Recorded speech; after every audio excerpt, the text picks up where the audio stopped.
Terus bagaimana caranya kalau kita sudah masuk ke dalam sebuah sistem, kita sudah terlanjur pinjam uang dengan sistem riba, atau kita bekerja di tempat yang dijalankan sistem riba tapi kita hanya sebagai pencatat.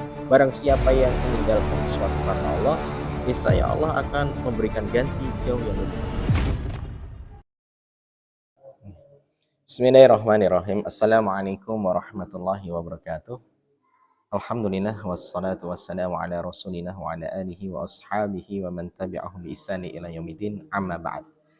Sahabat titik terang yang dirahmati oleh Allah, insyaallah akan kita lanjutkan kajian mengenai dosa-dosa yang akan merata dan tersebar di akhir zaman. Dan pada kali ini kita masih berkutat di permasalahan riba.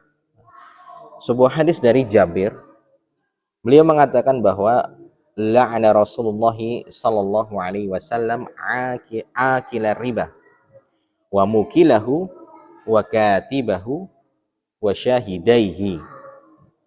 Kemudian beliau mengatakan wa qala hum sawa, mereka semua sama. Jadi sebuah hadis dari Jabir bahwa beliau mengatakan Rasulullah sallallahu alaihi wasallam melaknat orang-orang yang berkutat dalam riba. Pertama adalah akilahu, yaitu orang-orang yang makan riba, orang-orang yang memanfaatkan riba sebagai mata pencaharian. Kemudian yang kedua adalah mukilahu, yaitu orang-orang yang meminjam dengan cara sistem riba. Dia juga memanfaatkan riba, tapi dia lebih ke pelakunya orang yang meminjam uang atau orang yang membutuhkan riba itu. Kemudian yang ketiga adalah katibahu, yaitu sekretaris pencatatnya. Dan yang keempat adalah syahidaihi, yaitu dua saksinya. Ditutup dengan Rasulullah mengatakan hum sawa, mereka itu semuanya sama dalam dosa.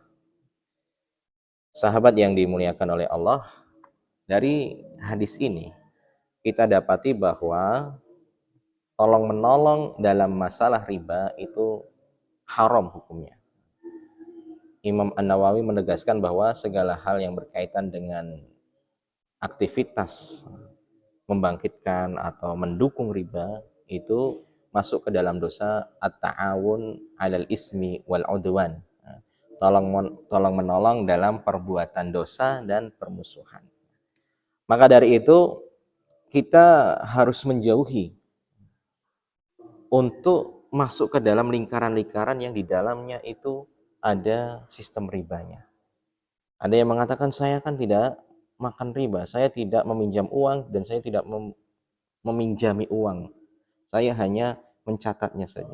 Nah, justru orang yang mencatat itu sama saja karena dia mendukung sistem. Begitu juga orang yang mungkin hanya hadir untuk menyaksikan, itu semuanya sama. Maka dari itu yang terkena dosa riba itu bukan hanya orang-orang yang meminjami uang, yang dalam hal ini mungkin mendapatkan manfaat paling banyak. Yang tadinya dia itu meminjami cuma 1 juta, kemudian berubah menjadi 10 juta. Dan sebuah kaidah bahwa bagaimana agar kita bisa mengetahui kita itu terjerat ke dalam riba atau tidak. Para ulama mengatakan kullu qardin jarra naf'an fahuwa riba. Semua manfaat yang kita dapatkan dari aktivitas pinjam meminjam atau dalam hal ini hutang piutang, maka itu semua adalah termasuk riba. Sahabat titik terang yang dimuliakan oleh Allah, terus bagaimana caranya kalau kita sudah masuk ke dalam sebuah sistem, kita sudah terlanjur pinjam uang dengan sistem riba, atau kita bekerja di tempat yang dijalankan sistem riba tapi kita hanya sebagai pencatat atau mungkin penerima tamu atau mungkin kita hanya saksi saja.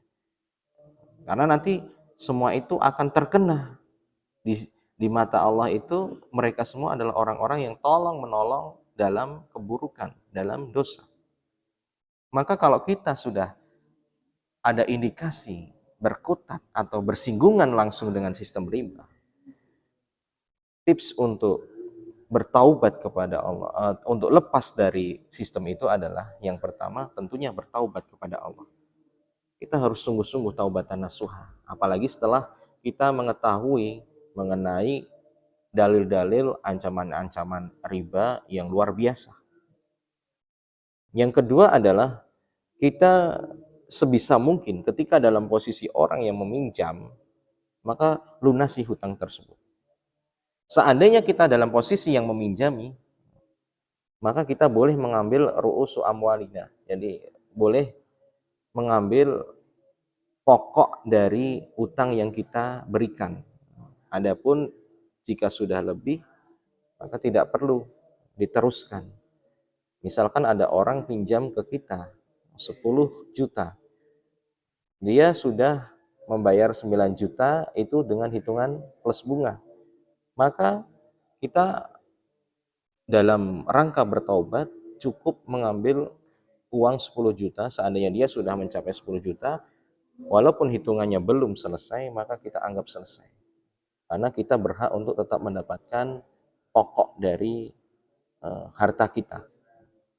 Kemudian yang selanjutnya adalah tentunya kita harus menjalani hidup ini dengan sesuai kebutuhan, bukan sesuai dengan keinginan. Faktor pemicu kenapa kita itu bisa masuk ke perangkat riba itu karena kita memaksakan diri melebihi apa yang kita butuhkan. Kita mengikuti keinginan. Belum waktunya membeli sesuatu yang mahal tapi kita paksakan padahal tidak terlalu dibutuhkan. Harus bersabar. Kalau memang belum waktunya punya rumah, ya bisa mengontrak. Banyak sekali asumsi bahwa seandainya kita nggak pinjam maka kita nggak akan pernah bisa punya rumah. Itu secara tidak langsung kita sudah membatasi rezeki kita sendiri. Yakinlah kepada Allah, seandainya memang kita itu punya rezeki untuk membangun rumah, niscaya ada waktunya. Cukup berusaha dengan cara menabung, kemudian dengan cara-cara yang tidak melanggar syariat. Insya Allah dengan keberkahan, keinginan itu akan tertundukkan. Karena Allah itu senantiasa memberikan apa yang kita butuhkan, bukan apa yang kita inginkan. Selanjutnya adalah kita harus hidup qanaah, cukup. Merasa cukup dengan apa yang Allah berikan. Dan senantiasa kita syukuri. Maka seandainya kita senantiasa merasa cukup dan kita senantiasa bersyukur, niscaya akan Allah berikan kelebihan.